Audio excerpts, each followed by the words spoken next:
કેમ છો સ્નેહીજનો, વાલા વિદ્યાર્થી ભાઈ બહેનો અને મારી આસપાસ સૌ સગા સંબંધીઓ મિત્રો.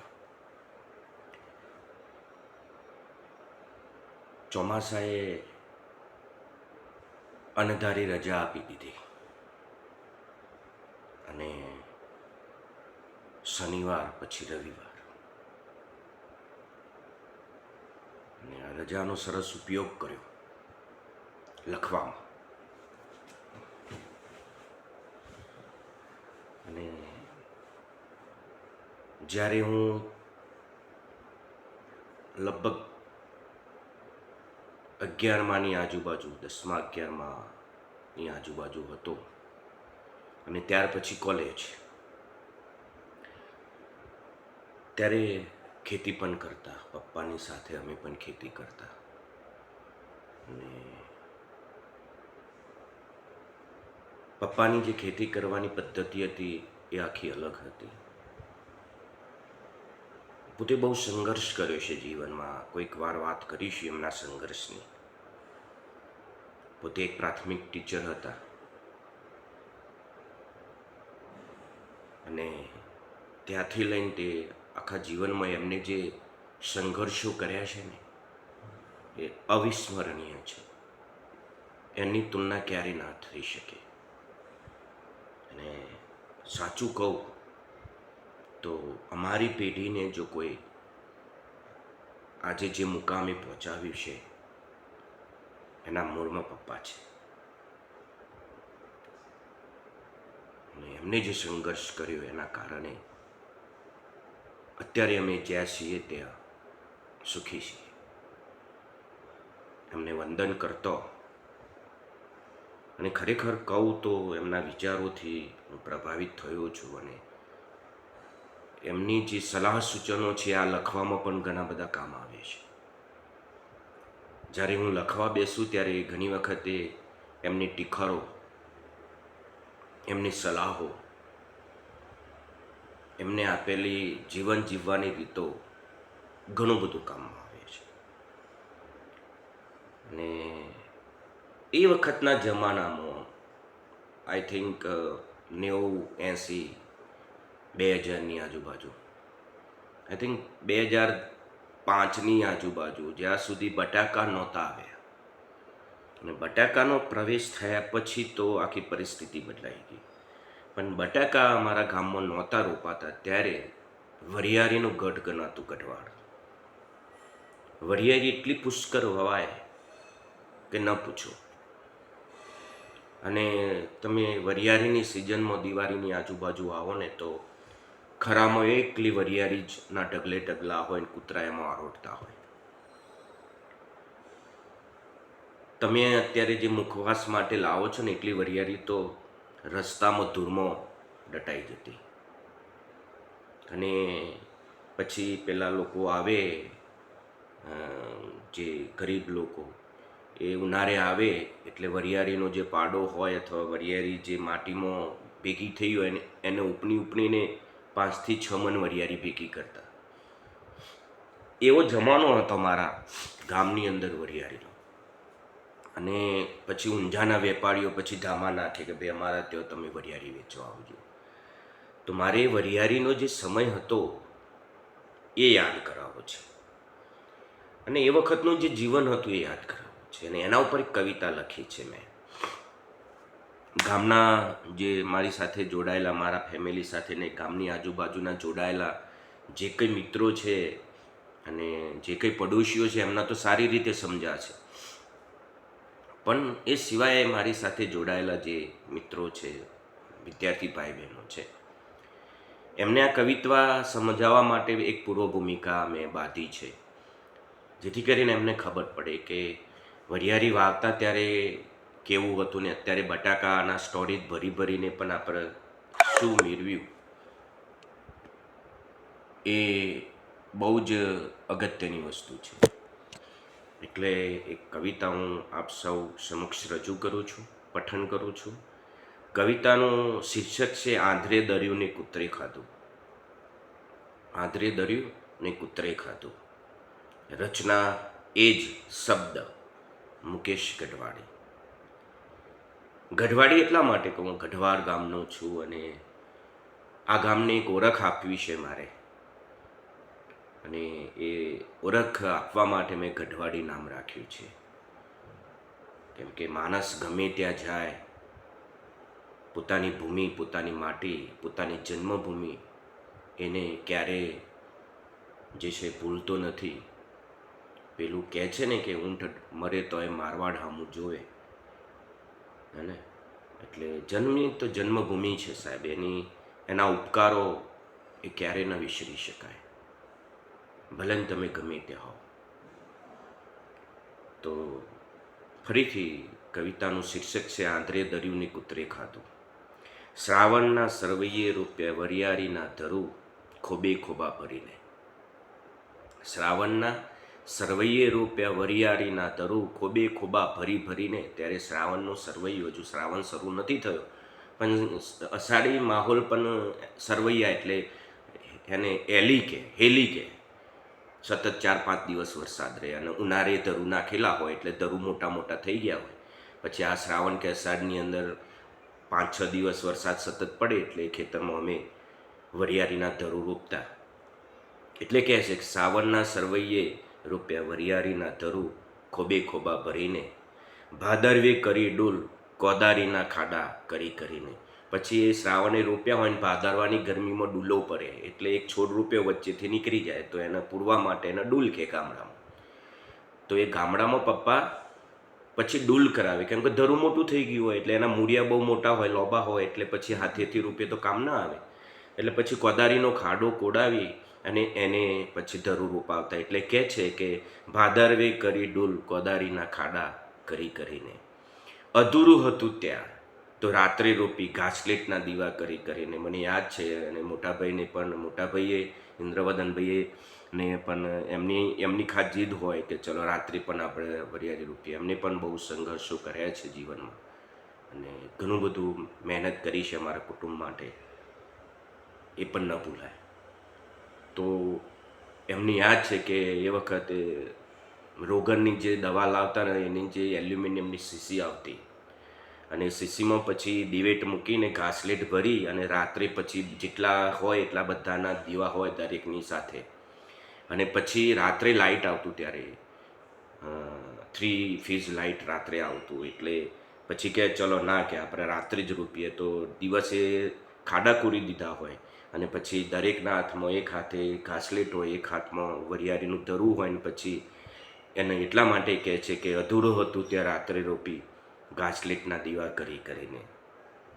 મારા ઘરના 2 શેરું અર્જુન અને ગમકાકો. અને અમારા ઘર જો ઊભું રાખ્યું હોય તો અર્જુનભાઈ જે અમારા ગઢવાડના છે, અને ગમકાકો કરીને પનાપુરથી આવતા 2 શેરું, ત્યારે શેરું રાખતા. તો એમની વાત છે, મારા ઘરના 2 શેરું અર્જુન અને ગમકાકો રોજ લણતા વરિયાળીના ફૂમતા ફોટે ફોટ ભરીને. અને પછી વરિયાળી જ્યાં પાકે સરસ ફૂમતા તૈયાર થઈ જાય એટલે ગમકાકોને અર્જુનભાઈ 2 એટલી વરિયાળી લને ફોટ એટલે પાછળ લટરાવીએ અને પછી એ ફૂમતા લણીને ફોટમાં મૂકવાના, અને ફોટ ભરાઈ જાય એટલે ટગલીમાં નાખવાનું. એટલા કહે છે કે મારા ઘરના 2 શેરું અર્જુન અને ગમકાકો રોજ લણતા વરિયાળીના ફૂમતા ફોટે ફોટ ભરીને. પોજરી ઉપર પાંજરીને કરો એનો ઝાકરો. ત્યારે પોજરી બનાવતા પેલા ગામડામાં, ત્યારે શું કહેવાય, ક્ષણ હોય અથવા એક પેલી આવતી, એની મને નથી આવડતી, શણની પોજરીઓ બનાવતા. અને એ પોજરી એટલા માટે બનાવતા કે વરિયાળી એમાં ભરીને લવાય અને વધારે માય. અને એ વખતે વધારે વરિયાળી થતી ને તો એક પોજરીથી કામ ન ચાલતું, તો પછી પોજરી પર બીજી પોજરી મૂકે અને એ પોજરીને ત્યાં કહેતા ઝાકરો. તો કહે છે કે પોજરી પર પોજરીને કર્યો એનો ઝાકરો, ખૂને બાપુ રોજ લાવતા ફૂમતા ગાડે ગાડા ભરીને. પછી સાંજે પપ્પા આવે અને અમે બધા પછી વરિયાળીના ગાડા ભરવા જઈએ. આખો દિવસ લણી હોય વરિયાળી, પછી એ ગાડામાં ભરીને લાવતા. હું એની સાથે જતો. અર્જુન અને ગમકાકો 2 ગોસડી બાંધીને ગાડું ઊભું હોય ત્યાં લઈ આવે ને એને હું મોડતો બરાબર વ્યવસ્થિત, જેથી કરીને વધુ માય. અને પપ્પા ગોસડીઓ બધીને ચડાવતા. ખરેખર આ સીન છે, આ દૃશ્ય છે, આજે બી એટલું જ ત્રાદશ્ય છે અને એટલું જ પ્રાસંગિક છે કે ઘણી વખતે યાદ આવે આપણને કે આ સંઘર્ષો જોયેલા છે પંપાના, એમના અમે એક સાક્ષી છીએ. તો કહે છે કે પોજરી પર પોજરીને કર્યો એનો જાકરો, હું ને બાપુ રોજ લાવતા ફૂમતા ગાડે ગાડા ભરીને. ખરું બનાવ્યું બાને સૂર્યાબાએ, બા મમ્મી મારા સગતા બા. અને સૂર્યાબા ગમકાકાની એક મોટી દીકરી હતી, અને એ ખરેખર અમારું ઘર ઊભું રાખવા માટે આજે જ્યાં છે અને એની મહેનતને નમસ્કાર છે અત્યારે હરસોલીમાં. પણ એ ખરેખર અમારું ઘર ઊભું રાખવા માટે એમને ખરેખર બહુ જ મહેનત કરી. અને સૂર્યાબા એટલા માટે કે ઝાલા પરિવાર હોય, ઠાકોર પરિવારમાં દીકરીને બા કહીને સંબોધતા હોય એટલે સૂર્યાબા કહેતા હોય છે. તો ગમકાકાની મોટી દીકરી સૂર્યાબા, અને સવારે આવે સાંજ સુધી બધું જ કામ કરતા. અને એક એમને આજે કહીએ તો એક પપ્પા એક દીકરી તરીકે એમને માનેલા, અને પછી એમનું કરિયાવર છે, લગ્ન છે, બધું પપ્પાએ કરી આપ્યું. આજે પણ સૂર્યાબા કંઈ સારા પ્રસંગે ખોટા પ્રસંગે ઘરે આવે છે તો કહે છે કે ખરું બનાવ્યું બા અને સૂર્યાબાએ લીપન લીપ્યું હાથ ઘસી ઘસીને. ખરું બનાવ્યું બા અને સૂર્યાબાએ લીપ્યું હાથ ઘસી ઘસીને, ફૂમતા સૂકવ્યા તેના ઉપર અમે તો બાથમ ભાત ભરી ભરીને. અને પછી એ લીપી અને સરસ મજાનું ખરું બનાવ્યું હોય અને એ વરિયાળીના ગાડા ભરીને પછી બાથું ભરી ભરીને એને સૂકવતા. અને એ વખતે પપ્પા એવું પણ કરતા કે લીલા ફૂમતા એને અલગ રાખતા, કેમ કે એનો ભાવ અલગ આવતો લીલી વરિયાળીનો, ઊંઝામાં જીએ એટલે વેચવા માટે. કેટલાક લોકો તો એને ઘરના છાંયડે દોયડી બાંધીને પણ સૂકવતા, આજે પણ સૂકવે છે. અને સાઈડે સૂકવેલી વરિયાળી લીલી હોય એટલો એનો ભાવ લગભગ ઘણો બધો વધારે આવતો.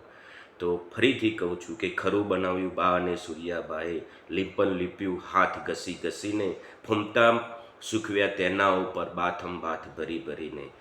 સમી સાંજે થાય બરદ હાલરો. પછી એ ફૂમતા સુકાઈ જાય એટલે હાજ પડે એટલે આગળની જે વરિયાળી સુકાઈ ગઈ એનું હાલરું થાય. બે બળદ જોડીને સાથે બાંધી દેવાના, અને પછી એ વરિયાળીનું ખરું જેવું હોય એના ઉપર ગોળ પાથરી દેવાની વરિયાળી, અને એના ઉપર ગોળ બળદ ફર્યા કરે, અને એની સાથે એક માણસ પણ એને હાંકનારો હોય. એટલે હું પછી હાંકું, ગમકાકો હાલરું જોડી આલે એટલે પછી હું હાંકતો, અને એ ગોળ ગોળ બળદ ફરે એમ હું એ પણ ફરતો. તો કહે છે કે સમી સાંજ થાય બળદ હાલરું, થાકે હું તો ગોળ ગોળ ફરી ફરીને, હુને અર્જુન પકડ્યો ચારનો. પછી એ આખું ફમતા પીલાઈ જાય, હાલરું પૂરું થાય એટલે એને પછી બાપુ પેલી પંજેથી લઈને વળગે અને બધા, અને પછી મોટું મોટું ચારી નાખે, અને પછી જે વરિયાળી વધે એને ચારને નાખીને ચારતા. અને એ ચારનો હું અને અર્જુન ભાઈ બે પકડતા, અને ગમકાકુ પછી એની અંદર જે છે તગારો વરિયાળી ભરીને નાખતા. એટલે કહે છે કે સમી સાંજે થાય બરદ હાલરું, થાકે હું તો ગોર ફરી ફરીને, હુને અર્જુને પકડ્યો ચારનો, ગમકાકો નાખે વરિયાળીના તગારા ભરી ભરીને. તો એ ગમકાકો વરિયાળીના તગારા ભરીને નાખતા. અને આજે પણ એ ઘણી વખતે ત્યાં જઈએ એટલે એ ખેતરો પણ યાદ આવે છે. આજે તો છોડ પણ વરિયાળીનો કોઈ વાડ ઉપર કે સીધા ઉપર ઉગતો હોય તો કાઢી નાખે છે. આજે એવી પરિસ્થિતિ છે. અને નો ડાઉટ એ સમય અને સંજોગો પ્રમાણે બદલવું જોઈએ, કેમ કે ખેડૂતને કમાણી શામાં વધારે દેખાય છે એ આજનો ખેડૂત વધારે પડતું વિચારતો થઈ ગયો છે. પછી આગળ કવિતામાં કહે છે, કારે ઉનાળે ધારવી વરિયાળી પંસવા નાખી નાખીને. પછી ઉનાળો આવે એટલે પછી લીમડાનો સોયડો હોય ત્યાં પવન ના આવે એટલે પંસવા નાખતા. એટલે એક કાપડ હોય મોટું, એની બે બાજુના છેડે ખૂણા હોય, પકડી રાખે ને એક માણસ આને આમ વીંઝતો, એને કહે પંસવા. તો કહે છે કે કારે ઉનાળે ધારવી વરિયાળી પંસવા નાખી નાખીને, ઊંઝા શહેરમાં વેચવા જતા બાપુ મારા ગાડીએ ભરીને. પછી સરસ મજાની વરિયાળી જે છે એ ધારવી હોય ઉનાળે, અને પછી એના કોથરા ભરી રાખ્યા હોય, અને એ કોથરા ભરી રાખીને મૂકી રાખીએ, અને પછી સારો ભાવ આવે એટલે બાપુ ગાડી ભરી અને ઊંઝા વેચવા જાય. અને ઘણી વખત તો અમે પણ અમને પણ લઈ જતા મા ઉમિયાના દર્શન. આજે પણ જઈએ છીએ ઊંઝા ગામમાં એટલે ઉમિયા માતાજીના દર્શન પણ કરતા હોઈએ છીએ. સરસ મજાનું દર્શન, ઉમિયા માતાજીનું મંદિર છે. અને બાપુ જાય એટલે ઉમિયા માતાએ જાય, વરિયાળી વેચે, ઉમિયા માતાએ જાય, દર્શન કરવા જાય, અને ત્યાંનું પ્રસાદી લઈ અને પછી સરસ બીજા દિવસે જ ગાડીમાં ઘરે આવતા. તો કહે છે કે કારે ઉનાળે ધારવી વરિયાળી પંસવા નાખી નાખીને, ઊંઝા શહેરમાં વેચવા જતા બાપુ મારા ગાડીએ ભરી ભરીને. રૂપિયા લઈને આવતા બાપુ થેલી ભરી ભરીને, પૂરા કર્યા ઘરના પ્રસંગો મનડો ભરી ભરીને. અને એ જ વરિયાળી વેચીએ અને બાપુએ નહીં જ આખા ગામે પણ વરિયાળી વેચી વેચીને એમના બાપુએ પોતાના પ્રસંગો પૂરા કર્યા, ઘરના પ્રસંગો પૂરા કર્યા. અને એટલા શાંતિથી ને એટલા સુખ શાંતિથી ને મનડો ભરી ભરીને પ્રસંગો પૂરા કરતા. અને એ જ વરિયાળી વેચતા, એમાંથી ઘરના તમામ ખર્ચા પૂરા થતા એક જ વરિયાળી વેચી વેચીને. કેમ કે ભાવ એવો હતો. અને શરૂમાં તો મને યાદ છે કે મોટા ભાઈનો પરણાવ્યો ત્યારે જે છે ને બધી જ જે વરિયાળી હતી, 30 વીઘા વરિયાળી બાપુએ બધી જ ખેતરમાં વરિયાળી કરેલી. કોઈ ખેતર એવું બાકી નહીં કે એની અંદર વરિયાળી ના રોપી હોય. અને 300 મણ વરિયાળી ગયેલી. અને એ વખતે વરિયાળી લગભગ 625 રૂપિયા એનો ભાવ હતો. 625 રૂપિયા વરિયાળી ગયેલી. પણ એ 300 મણ વરિયાળીમાં લગભગ બધાના આખા ઘરના પ્રસંગો પૂરા થયા હતા. અને મહેનત આજે પણ યાદ છે. આખી રાત્રે ચારણાથી ચારતા, પછી ચારેલી વરિયાળી મેરા ઉપર ચડાવતા, તગારા ભરી ભરીને મેરા ઉપર ચડાવીએ. અને પછી ઉનાળો આવે એટલે પછી ઘરની પાછળની બારીથી તગારો ભરીને છૂટા નાખતા, ને એમાંથી પછી વરિયાળી ભરીને ધારવતા. વાયડો ના હોય તો આંબા નીચે જઈએ. ને એ આખો સમય છે ને, એની વાતો બહુ જ લાંબી ચાલે. રાતોથી રાતો ને દિવસોથી દિવસો નીકળી જાય. તો ફરીથી રૂપિયા લઈને આવતા બાપુ થેલી ભરી ભરીને, પૂરા કર્યા ઘરના પ્રસંગો મનડા ભરી ભરીને. અને હવે આજે જે પરિસ્થિતિ છે એની વાત કરે છે. બાજરીનું કમાયા માંડવીમાં નાખ્યું. ઉનાળે બાજરી વાવે છે લોકો, અને એનું જે કમાયેલું છે માંડવી એટલે મગફળીમાં નાખે. એટલે કહે છે કે બાજરીનું કમાયા માંડવીમાં નાખ્યું માંડવીનું બટાકામાં. અને મગફળીનું કમાયા જે હોય પાછું બટાકામાં નાખીએ છીએ. અને છેલ્લે હવે સાંભળજો, બાજરીનું કમાયા માંડવીમાં નાખ્યું માંડવીનું બટાકામાં. વર્ષને અંતે હિસાબો કર્યા આવી ગોર મીંડું. અને પછી છેલ્લા અંતે જ્યારે ખેતીના હિસાબો કરીએ તો કદાચ એ વરિયાળી જેટલું પણ બચતું નથી ઘણી વખતે. આજે પણ એ વખતે એક જ સિઝન લેતા અને ઘણું બધું કમાતા. જે 3 સિઝન લઈએ છીએ તો એ વરિયાળી જેટલું મારા ધારણા પ્રમાણે ચોખ્ખું બચતું નથી. કેમ કે આપણે અત્યારે 3 સિઝનો લઈએ છીએ, પણ એના પાછળ ખર્ચ એટલો બધો છે કે ન પૂછો વાત. બરાબર. મગફળીમાં પણ એટલો ખર્ચ, ને બટાકામાં તો ખર્ચનું કહેવાનું જ નહીં. સ્ટોરેજથી લઈ આવીને રોપો અને ફરીથી પાછા સ્ટોરેજ જે મૂક્યા હો ત્યાં સુધીનો ખર્ચ, પાછું કાઢો ત્યારે ખર્ચ. એટલે એના ખર્ચની તો કોઈ પાર જ નથી. અને એટલા માટે કહે છે કે 3 સિઝનોનું જ્યારે હિસાબો કરીએ છેલ્લે, તો જે વરિયાળી સમયે બચતું હતું ને એટલું પણ બચતું નથી. એટલે કહે છે કે બાજરીનું કમાયા માંડવીમાં નાખ્યું માંડવીનું બટાકામાં. વર્ષને અંતે હિસાબો કર્યા આવ્યું ગોળ મીંડું. છેવટે તો ગોળ મીંડું હોય છે. અને છેલ્લે પછી ગરડાઓ કહેતા, ઘણી વખત બાપુ પણ કહેતા કે તમે આ બટાકાની પાછળ પડ્યા છો. એ તો છે કે એમના છેલ્લા શ્વાસ સુધી કહેતા કે યાદ રાખજો, મને રોઈને બટાકો ના મૂકી દો તો કહેજો. અને આજે પણ એમના શબ્દો મને લાગે છે સાર્થક થતા હોય એવું લાગે છે. અને કમસે કમ આ વર્ષે તો લાગે જ છે. એટલે પછી એમના શબ્દો છે, એમના ઘણી વખત કહેતા, એમના મુઠેથી ઘણી વખત આ નીકળતું, ને એમના શબ્દો અહીંયા મેં ટાંક્યા છે. એ ઘણી વખત કહેતા કે ખેતી તો કરવી તો થોડુંક ગણતરીપૂર્વક કરવી, નહીંતર નહીં કરવી. કેમ કે ખેતીની અંદર આંખ બંધ કરીને જ્યારે તમે ખર્ચો કરો છો, એના કરતાં તો એવી ખેતી કરો કે જેમાં ખર્ચો ઓછો હોય અને કમાણી વધારે. ભલે સિઝન એક હોય તો એક. આમાં શું થાય, તમારા પૈસા પણ બગડે છે, તમારો સમય પણ બગડે છે. અને તમે એવી ખેતી કરો છો જેના કારણે એટલા બધા કેમિકલ્સવાળી દવાઓ તમે વાપરો છો, જેના કારણે તમે તમારું સ્વાસ્થ્ય પણ બગડો છો અને લોકોને પણ બગાડો છો. એટલે ખેડૂતનો ધર્મ એવો છે કે ખેતી એવી કરવી કે જનકલ્યાણ પણ થાય, આર્થિક ઉપાર્જન પણ થાય, અને આપણે પણ સુખી થઈએ, આપણું પણ સ્વાસ્થ્ય સારું રહે અને લોકોનું પણ સ્વાસ્થ્ય સારું રહે. પણ અત્યારના જમાનામાં આનું પાલન કરવું ખૂબ જ અઘરું છે. કેમ કે જમાનો જે દિશામાં ચાલતો હોય એ દિશામાં જો તમે ન ચાલો તો ઘણું બધું પાછળ છૂટી જતું હોય છે, અને સમય પ્રમાણે જમાનો પણ બરાબર છે. તો છેલ્લે પછી આ કવિતા કહે છે કે ગરડા મારા કહેતા ગયા, આંધળે દર્યું ને કૂતરે ખાધું પેટ ભરી ભરીને. ગરડા મારા કહેતા ગયા, આંધળે દર્યું અને કૂતરે ખાધું પેટ ભરી ભરીને. તો આ એક કવિતા એ વખતનો જે પ્રસંગ મને યાદ આવ્યો. આવા તો ઘણા બધા બાપુ સાથેના પ્રસંગો છે, અને એ પ્રસંગોને પણ સમય આવે કવિતામાં કંડારીશું, અને એમના સ્મરણોને, એમના જીવન ચરિત્રને આ રીતે હું તમારી સામે મૂકતો જઈશ.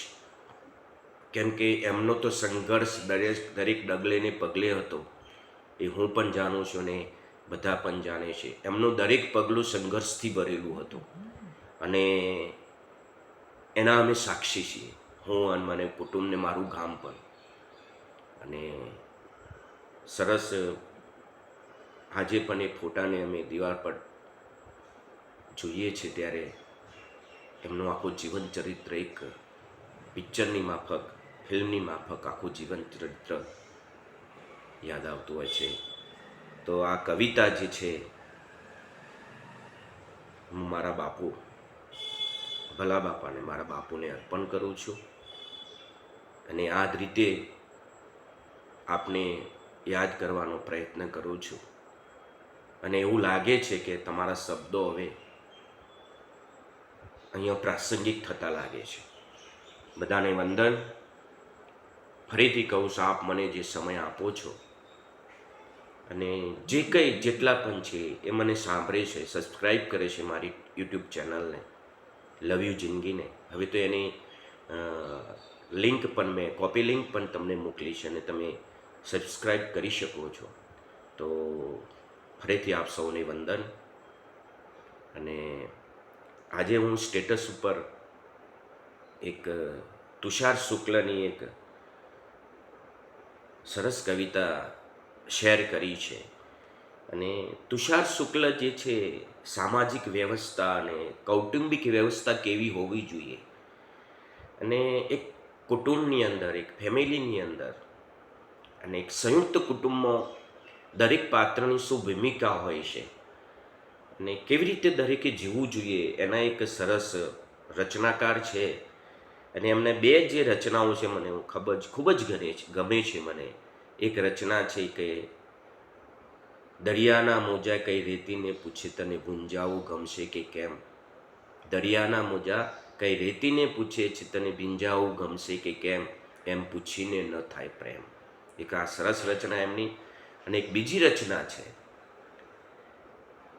કે આંખોમાં બેઠેલા ચાતક કહે છે મારું ચોમાસું ક્યાંક આસપાસ છે.